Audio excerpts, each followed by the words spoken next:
All right, everyone. We start off today talking about Donald Trump and his work pacing. He's a little bit like Dwight Eisenhower, which means he has properly delegated things to other people. Rubio's focusing on diplomacy, etc., etc. All the people that he's chosen for their various roles are considerably more effective than for the average president. In fact, over the course of it's only been 11 days or something like that, 11, 12 days, he's gotten more accomplished than the average president will in an entire year. And this is because of one thing, I think. During his first term, he learned the ropes, so to speak. He was not in politics. He was associated with people in politics, but he himself didn't have any political experience. This is one thing that I think sort of foiled him during his first term. He didn't realize how complex DC has become. Now that he's realized that, he's attempting to slash the bureaucracy, shut them down, freeze them out, and also making much better hiring decisions. This is all to his big benefit. His first term was good, but it was only good. The reason why it was considered extremely good was because you were comparing it to a bunch of losers, basically. Now, though, he appears to have learned the lesson, the hard lesson that is DC. There's a reason why I don't want to step foot in that fucking city, by the way. People are like, Sticks, you should run for office. Why? What am I going to be able to accomplish? It's an impossible task, basically. Unless you happen to have the exact skill set that Donald Trump has. And you have billions of dollars to make things work. If you've got that and you've got some rich allies, you can get things moving.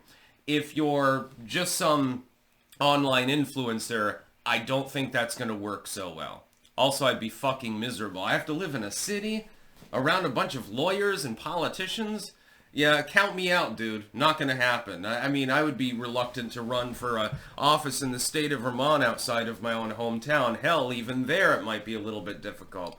Trump is working faster than other presidents have. The thing is, he has an incredible work ethic. And you can see this reflected, by the way, in some members of his family. I think that he relies upon his family behind closed doors a lot more than people think. I think that he talks. Barron has helped him with technological issues. He's certainly part of that. Eric Trump helps him mainly on the business side, it seems. Don Jr. helps him on the communications side. And Ivanka helps him on the logistics side. I think he's heavily reliant on members of his family and on his cabinet members, because the thing is, Donald Trump is a natural-born businessman. When you are working in a business, what do? You delegate authority to people who are deserving of having it delegated towards them. You cannot do everything yourself. You can be the brand name. You can be the face of the business. That's fine, and that's Donald Trump's particular forte, by the way. But you need skilled people around you in the right roles. The first time around, what I think Trump's problem was he figured, okay, I'm going to be Big Don. All right. It's basically like I said years ago, casting, a president as an actor or an actress or something like that. Here's Big Don. He's the kind of mafioso president, and he takes the fore on everything. But he made the wrong hiring decisions, and that was the problem. The people that he had around him weren't working with him properly, number one. In some cases, deliberately backstabbed him, number two. This time around, though, I see a much better roster.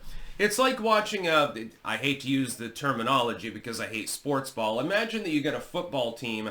They've got a good manager, but the players all suck. And the people that are training the players suck. Well, that team's not going anywhere. It doesn't matter that you've got a good manager.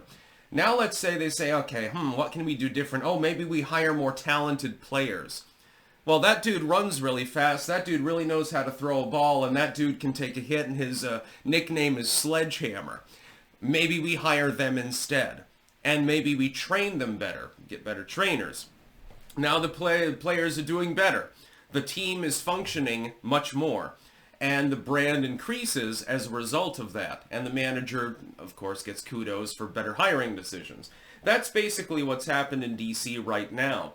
The 2016 Trump era was marked by Trump really trying to do his best. I genuinely think that he wanted to do great things, and to some extent he did.